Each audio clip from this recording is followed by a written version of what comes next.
అందరికీ నమస్కారం, welcome to our channel. మనందరికీ పుట్టగొడుగులు తెలుసు. కొంచెం తడి తగిలితే ఈ చెత్త కుప్పల పక్కన ఈ పిచ్చి పుట్టగొడుగులు మొలుస్తూనే ఉంటాయి అన్నమాట. మీరు ఎంత లాగేస్తే అంత మొలుస్తూనే ఉంటాయి. అట్లా జగన్మోహన్ రెడ్డి గారి అవినీతి పాపాల పుట్టగొడుగులు మనం వెలికి తీసే కొద్దీ వస్తూనే ఉంటాయి అన్నమాట. ఆ రేంజ్ లో అవినీతి అలా చేస్తూ ఉంటాడు ఆయన.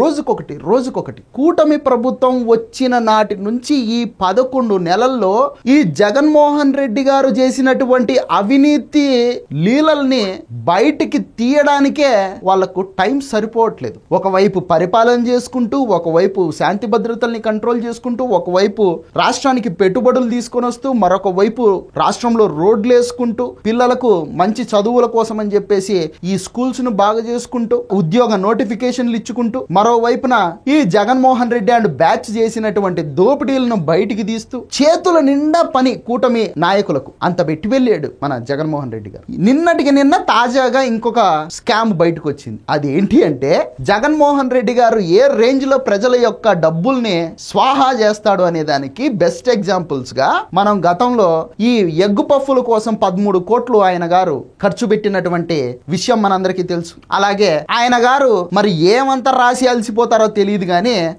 కట్టలు పేపర్ల కోసం అని చెప్పేసి 11 కోట్ల రూపాయలు ఖర్చు పెట్టినటువంటి విషయము మనందరం చూసి నోరేలా పెట్టాం. అబ్బా, ఇన్ని పేపర్లు ఖర్చు పెట్టాడా, పెన్నుల కోసం పేపర్ల కోసం కోట్లు ఖర్చు పెట్టినటువంటి మహానుభావుడు రా మా జగనన్న అని చెప్పేసి పేటీఎం వాళ్ళు ఎలివేషన్లు వేసుకుంటే వేసుకోవచ్చు గాక, మనమైతే మాత్రము ఏంది 11 కోట్లు ఖర్చు పెట్టినాడా పేపర్లకు పెన్నులకు అనుకునేటటువంటి పరిస్థితి. ఇక ఇది చూడండి, 274 కోట్ల రూపాయల్ని ఖర్చు పెట్టాడు. దేనికోసం? వాలంటీర్లకు శిక్షణ ఇప్పిస్తాను అని చెప్పి 274 కోట్ల రూపాయల్ని మింగేశాడు మన జగనన్న. రామ్ ఇన్ఫో అనేటటువంటి సంస్థకు 274 కోట్లని ఆయన ఇవ్వడం, ఆ సంస్థ నుంచి ఐప్యాక్ సంస్థకు ఆ డబ్బుల్ని మళ్లించడం, ఇది ఆయన గారు చేసినటువంటి స్కామ్. ఐప్యాక్ సంస్థ మనందరికీ తెలుసు. జగన్మోహన్ రెడ్డి గారిని ముఖ్యమంత్రిని చేయడం కోసం అని చెప్పేసి ఆంధ్రప్రదేశ్ కి వచ్చినటువంటి బీహార్ రాష్ట్రానికి చెందినటువంటి ఒక పొలిటికల్ బ్రోకర్ సంస్థ. వాళ్ళు చేసే పని అదే, వాళ్ళకి అదే కరెక్ట్ పేరు. వాళ్ళేమో చాలా అందంగా పొలిటికల్ కన్సల్టెన్సీ అని పెట్టుకుంటారు కానీ బట్ వాస్తవానికి నిజమైన పేరు ఏంటంటే పొలిటికల్ బ్రోకర్ సంస్థ. ఆ కంపెనీకి డబ్బులు ఇవ్వాల్సి వస్తే ఎవరు ఇవ్వాలి? జగన్మోహన్ రెడ్డి గారు ఆయన జేబులో డబ్బులు తీసి ఇవ్వాలి. ఎందుకంటే ఆ సంస్థ పనిచేసేది ప్రజల కోసం కాదు, జగన్మోహన్ రెడ్డి కోసం. ఆ సంస్థ పనిచేసేది జగన్మోహన్ రెడ్డిని ముఖ్యమంత్రిని చేయడం కోసం పనిచేస్తుంది. ఆ సంస్థకు ప్రజల డబ్బుల్ని జగన్మోహన్ రెడ్డి గారు ఇవ్వడం ఏందో ఇప్పటికీ ప్రజలకు ఒక రకంగా ఇంత బరితెగింపా జగనన్న, ఏంది నువ్వు ఇంకెంత దోసుకుంటావు, ఇంకెంత కావాలి నీకు అని అనుకునేటటువంటి పరిస్థితి. మొదటగా ఏం చేశారు?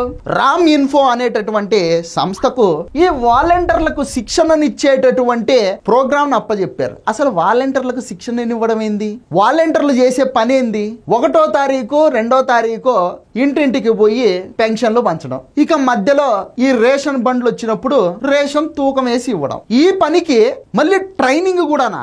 ఈ 274 కోట్లేదో ఆ స్కిల్ డెవలప్మెంట్ కార్పొరేషన్ కి ఇచ్చునుంటే చదువుకున్నటువంటి పిల్లలు, ఇంటర్మీడియట్ పిల్లలు, లేదంటే డిగ్రీలు చదువుకున్న వాళ్ళు, లేదంటే ఇంకా ఆ పైన చదువుకున్న వాళ్ళకి స్కిల్ డెవలప్మెంట్ కోసం ఉపయోగపడేవిగా. అట్లాంటి పనులు చేయడు జగనన్న. ఎందుకు?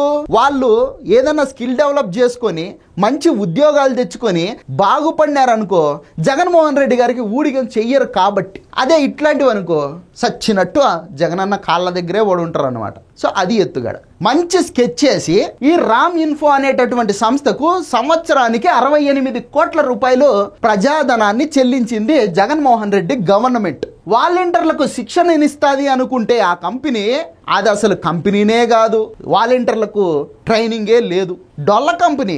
సేమ్ మన సూట్ కేస్ కంపెనీలు అట్లాంటివి అనమాట. వైసీపీ పార్టీకి ఉపయోగపడేటట్లు ఈ ఐప్యాక్ సంస్థ వాళ్ళు ఆ వాలంటీర్లను తీర్చిదిద్దారు. ప్రతిఫలంగా దానికి ఆ రామ్ ఇన్ఫో అనేటటువంటి కంపెనీ అకౌంట్ నుంచి ఆ ఐప్యాక్ సంస్థకు ఈ 274 కోట్ల రూపాయలు ట్రాన్స్ఫర్ అయింది. వీటన్నిటి మీద కూటమి ప్రభుత్వం ఎంక్వైరీ చేపిస్తే చీమల పుట్టలో నుంచి పాములు కదా బయటకు వచ్చినట్టు జగనన్న అవినీతి పాపాల పుట్టలో నుంచి ఇట్లాంటి నిజానిజాలన్నీ బయటకు వస్తూ ఉండేటటువంటి పరిస్థితి. జగన్ సర్కారులో గ్రామ వార్డు సచివాలయ ఉద్యోగులకు శిక్షణ, పర్యవేక్షణ, సమన్వయం, లాంటి వాటికి శిక్షణనివ్వడం కోసం రామ్ ఇన్ఫో అనేటటువంటి సంస్థకు కాంట్రాక్ట్ ఇచ్చారు. వాలంటీర్ల శిక్షణ పేరిట దాదాపు ప్రతి సంవత్సరం 68 కోట్ల రూపాయలు ఆ రామ్ ఇన్ఫో అనేటటువంటి కంపెనీకి ఇచ్చారు.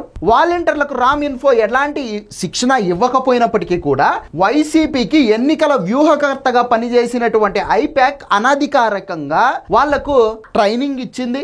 అది కూడా గత ఎన్నికల్లో వైసీపీకి ఓట్లేయించేంత వరకు మాత్రమే వాళ్ళకు ట్రైనింగ్ ఇచ్చారు. ప్రతిపక్షాలపై తప్పుడు ప్రచారం చేయడం లాంటివి ఆ ట్రైనింగ్ లో భాగంగా వాళ్ళకు నేర్పించారనమాట. రామ్ ఇన్ఫోకు 4 ఏళ్లలో దాదాపు 274 కోట్ల రూపాయల ప్రజాధనం చెల్లించింది వైసీపీ ప్రభుత్వం. కానీ వాలంటీర్లకు అసలు శిక్షణే ఇవ్వలేదు. రామ్ ఇన్ఫోకు చెల్లించినటువంటి ఆ సొమ్ములు ఎక్కడికి వెళ్ళినాయిరా అని చెప్పేసి ఆరాధిస్తే బట్టబయలైంది ఈ స్కామ్ అనమాట. ఇక ఈ రామ్ ఇన్ఫోటెక్ వీటి యొక్క బ్యాక్గ్రౌండ్ ఏంట్రా అంటే, టెండర్ దక్కించుకున్నటువంటి రామ్ ఇన్ఫోటెక్ ఒక సాఫ్ట్వేర్ సంస్థ. కన్సార్టియంగా తెచ్చుకున్న వాటిలో ఉపాధి టెక్నో సర్వీసెస్ సంస్థ ప్రైవేటు ఉద్యోగాలు ఇస్తదనమాట. అలాగే మ్యాక్స్ అనేటటువంటి మరో సంస్థ సెక్యూరిటీ గార్డులను సమకూర్చేది. ఇవన్నీ కలిసి వాలంటీర్లకు ట్రైనింగ్ ఇస్తాము అని చెప్పేసి టెండర్ తీసుకున్నారన్నమాట. ఇక వీళ్ళు చేసినటువంటి మరొక దిక్కుమలమైనటువంటి పని ఏంటి అంటే గనక, ఏదైనా ఒక సంస్థకు సాధారణంగా ఒక ప్రయోజనం కోసం ఎంపిక చేసి కాంట్రాక్ట్ ఇవ్వాలనుకుంటే ముందు దాని యొక్క కాల పరిమితిని నిర్ణయిస్తారు. ఎన్నేళ్ళు ఆ కంపెనీకి ఆ కాంట్రాక్ట్ ఉంటుందనేది కూడా జీవోలో పొందుపరుస్తారు. కానీ మన జగన్మోహన్ రెడ్డి గారు ఎప్పుడు చెప్తా ఉంటారు కదా, 30 ఏళ్ళు నేనే ముఖ్యమంత్రి, 30 ఏళ్ళు నేనే ముఖ్యమంత్రి అని చెప్పేసి. పాపం చాలా హానెస్ట్ గా ఆ 30 ఏళ్ళ సీఎం నేనే అని చెప్పేసి నమ్మినట్టున్నాడు. ఇక జీవోలో కూడా ఎట్లాంటి కాల పరిమితి లేకుండా పర్మనెంట్ గా ఇంకా మీదే అంత రాజ్యం విచ్చలవిడిగా దోసుకోండి అన్నట్టు రిలీజ్ చేశాడు అనమాట. 2021 మే 31న జీవో 13లో ఎలాంటి కాల పరిమితి లేకుండా ఇచ్చేసాడు. అంటే జగన్మోహన్ రెడ్డి గారు ముఖ్యమంత్రిగా ఉన్నన్ని రోజులు ఆ సంస్థలు వాళ్ళ సేవల్ని ఈ వాలంటీర్ల రూపంలో ప్రజల్లో విద్వేషాలు రెచ్చగొట్టేటటువంటి ప్రయత్నాలు చేస్తానే ఉండేది. ప్రతి సంవత్సరం 68 కోట్ల రూపాయలు ఆ సంస్థలకు ఫీజు రూపంలో చెల్లించేటటువంటి వాళ్ళనమాట. సో ఈ రకంగా ప్రజల యొక్క సొమ్ముని అడ్డదిడ్డంగా అడ్డగోలుగా వాడేసుకున్నాడు మన జగన్మోహన్ రెడ్డి గారు. అసలు ఆయన ఏందో, ఆయన విధానాలు ఏందో మాకు అర్థం కావట్లేదు. ఇడుపులపాయలో ఉన్నటువంటి రాజశేఖర్ రెడ్డి గారి సమాధిని సుందరీకరణించుకోవడం కోసం అని చెప్పేసి ప్రజల సొమ్ము వాడేస్తాడు. అలాగే పావురాలగుట్ట రాజశేఖర్ రెడ్డి స్మారకం ఏదైతే ఉందో అక్కడ సుందరీకరణ కోసం అని చెప్పేసి ప్రజల సొమ్ము వాడేస్తాడు. ప్రజలకు ఉపయోగపడాల్సినటువంటి రోడ్లను బంద్ చేసి ఆయన గారు తానొక మకుటం లేని మహారాజు అన్నట్టు ఫీల్ అయిపోతూ ఉంటాడు తన తాడేపల్లి ప్యాలెస్ దగ్గర. ఇక ప్రజల సొమ్ముని ఖర్చు పెట్టి తన ఇంటికి 30 అడుగుల గ్రిల్స్ వేసుకుంటాడు.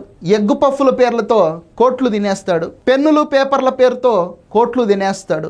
ఈ చిలక్కొట్టుళ్ళు ఏందో నాకు అర్థం కావట్లే. ఇసుకలో దోపిడీ, లిక్కర్లో దోపిడీ, ఇట్లా ప్రతి దాంట్లో దోపిడీలు చేసేటటువంటి జగన్మోహన్ రెడ్డి గారు మళ్ళీ ఈ చిలక్కొట్టుళ్ళు ఏందో మాకైతే అర్థం కావట్లే. చిలక్కొట్టుళ్లే కదా అని మనం చీప్గా తీసేయాల్సిన అవసరం లేదు. ఇక్కడ అకౌంట్లో అమౌంట్లు చాలా పెద్దయి.